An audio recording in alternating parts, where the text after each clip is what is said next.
бір министр халықпен араласпайды. Мысалы, комитеттің бастығы да солда. Келіп, мына бұл атқарушы биліктің тек қана күші келмейтін жерлер бар.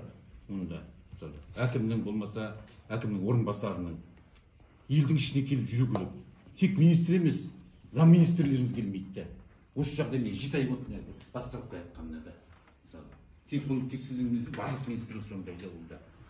Елмен, халықпен қоян қолтық жұмыс жасау керек.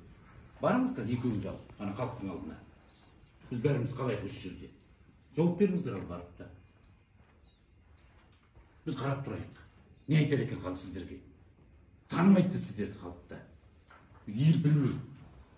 Жақсы кабинет, галстук, служебный машина. Елмен кішкене бұрынғы заман кетті. Інілеріміздің жас жігіттерсіңдер де. Енді елмен бірігіп жұмыс жасау керек болашақта. Рахмет.